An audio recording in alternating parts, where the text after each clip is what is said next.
Assalamualaikum warahmatullahi wabarakatuh. Alhamdulillah wassalatu wassalamu ala Rasulillah wa ala alihi wa ashabihi wa mawalah.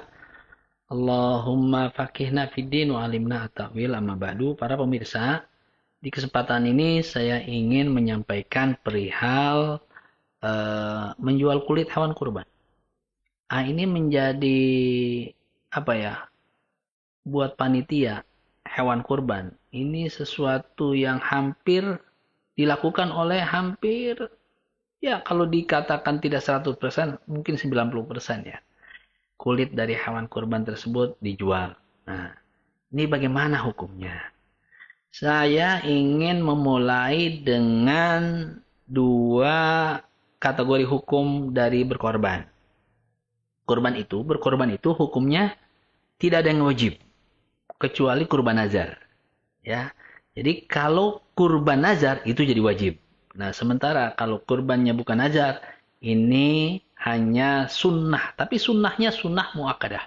Nah, ingin saya membahas tentang menjual kulit dari kurban nazar, berarti kurban yang wajib. Ini semua ulama tidak ada yang membolehkan. Ya. Karena apa? Karena itu kurban yang wajib. Ya, jadi semuanya wajib diperuntukkan untuk dimanfaatkan oleh oleh fakir, miskin, dan oleh siapapun. Pokoknya mesti digunakan untuk mereka. Ya, jadi kalau untuk korban nazar ini sama sekali tidak boleh dijual. Nah, kemudian yang kedua adalah kurban yang tidak wajib, yaitu sunnah muakkadah. Nah, bagaimana hukumnya? Ingin saya sampaikan begini. Sependek yang saya baca dan saya ketahui adalah bahwa dalam hadis Rasulullah SAW bersabda, "Man ba'a jilda udhiyatihi fala udhiyatalah." Hadis riwayat Imam Hakim. Siapa orang yang menjual kulit kurbannya, maka tidak ada pahala kurban baginya. Jadi nggak ada pahala. Saya ingin menyampaikan begini.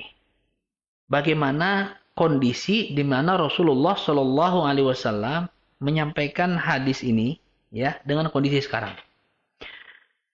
Kalau kita baca di dalam literatur, cara berkurban dulu pada saat zaman Nabi itu sedikit berbeda dengan sekarang.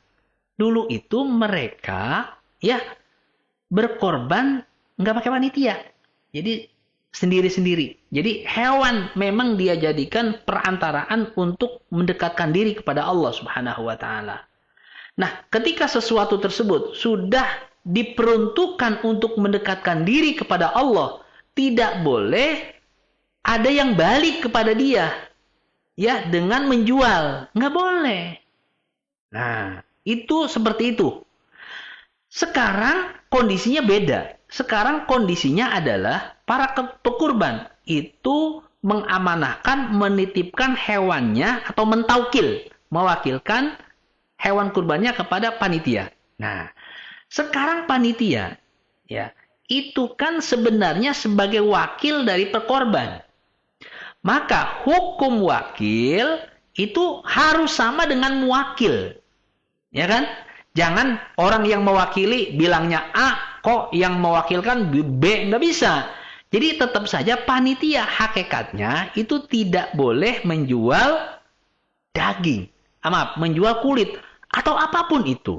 Nah, sekarang masalahnya adalah kalau pada masa Rasul, maka kulit tersebut dimanfaatkan untuk waktu yang lama.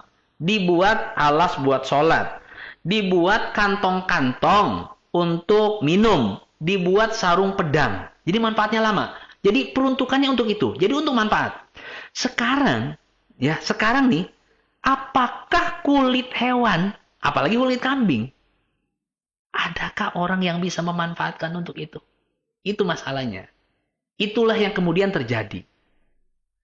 Makanya kemudian ulama mengasih solusi. Bagaimana solusinya? Bahwa hewan korban itu kan boleh dibagi kepada orang yang kaya sekalipun. Yang miskin apalagi. Ya, bahkan hewan korban itu boleh diberikan kepada orang non-muslim. Itu boleh. Nah, sekarang berarti kan asumsinya kulit itu juga kan harus dibagi.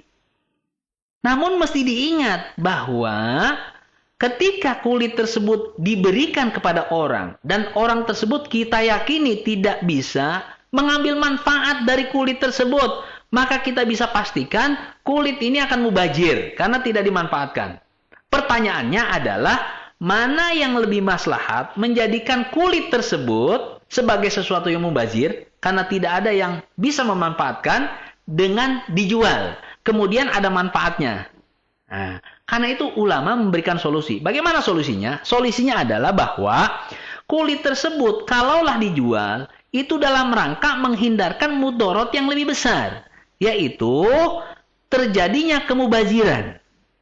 Maka karena itulah daripada mubazir, padahal ini bisa dimanfaatkan, maka boleh dijual. Namun, ada namunnya. Yang menjual tidak boleh panitia. Kenapa? Karena panitia kan sebagai wakil dari muwakil. Itu sama saja orang yang mewakilkan, yang hakikatnya dia harus berikan semuanya untuk dibuat mendekatkan diri kepada Allah, kemudian tidak dilakukan itu. Makanya kemudian ulama membuat cara bagaimana kemudian kulit itu bisa dijual. Ya, dengan cara apa? Ditamlik atau dijadikan kulit tersebut dimiliki dulu oleh orang lain. Itu baru boleh. Kenapa? Karena kalau sudah milik sendiri, itu kan mau dijual boleh. Ya, mau diapain pun boleh. Namun, hati-hati, tidak sembarang orang yang memiliki kulit, kemudian dia bisa menjual kulit. Nah, mereka yang boleh menjual kulit setelah dia memiliki kulit adalah orang-orang yang fakir. Ya, karena orang fakir memang orang yang butuh untuk memanfaatkan hasil penjualan dari kulit. Nggak boleh orang kaya ya ketika dia dapat kulit kemudian dijual. Itu namanya hilah. Hilah dalam agama hati-hati. Ini bisa jadi tidak boleh. Dan seperti itu, sependek pengetahuan yang saya baca, orang kaya, walaupun dia boleh menerima bagian dari korban, seandainya dia menerima kulit, dia tidak boleh menjual kulit. Karena dia kaya. Siapa yang bisa, yang boleh untuk menjual kulit? Adalah orang fakir yang dapat bagian kulit, lalu kulitnya dijual. Nah, untuk manfaat. Nah, sudah nih, clear. Jadi yang boleh menjual adalah bukan panitia. Jadi bagaimana caranya? Boleh jadi salah satu panitia yang fakir. Nah, dia ditamlik dulu. Ya diberikan kepemilikan atas kulit, kemudian dia jual. Nah, terkait dengan pemanfaatan, ulama menjelaskan bahwa yang bagus itu tidak untuk manfaat yang habis sekali pakai. Makanya menjadi masalah ketika misalnya kulit hewan tersebut dibelikan plastik. Kulit untuk ngantongin daging.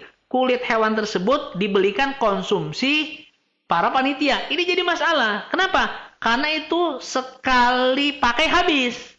Ya, dianjurkan bahwa hasil penjualan dari kulit tersebut yang dilakukan oleh orang fakir adalah untuk sesuatu yang manfaatnya panjang dan lama. Misalnya apa?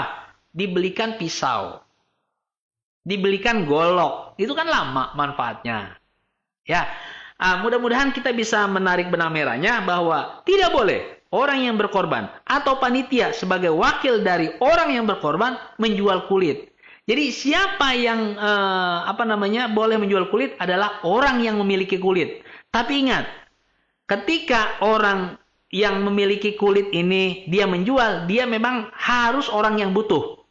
Nah, orang yang butuh siapa? Orang yang butuh adalah orang fakir, orang miskin. Karena itu orang kaya yang tidak boleh dia diberikan kulit untuk dijual.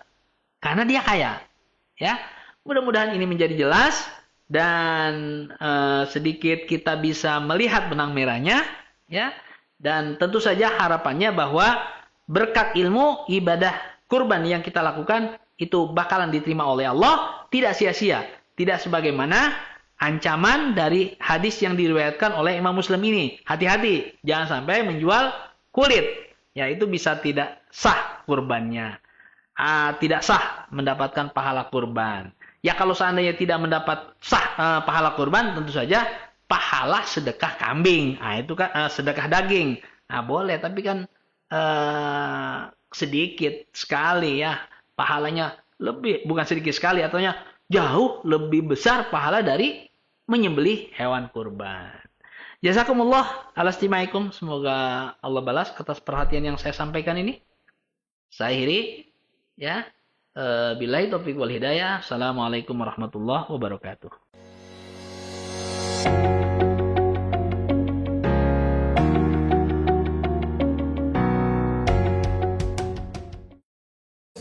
Jangan mau jadi korban cinta dunia. Apalagi sampai iman dikorbanin. Mendingan kita potong hewan kurban biar kita makin dekat sama Allah. Ayo kita berkurban biar Allah jadi korban.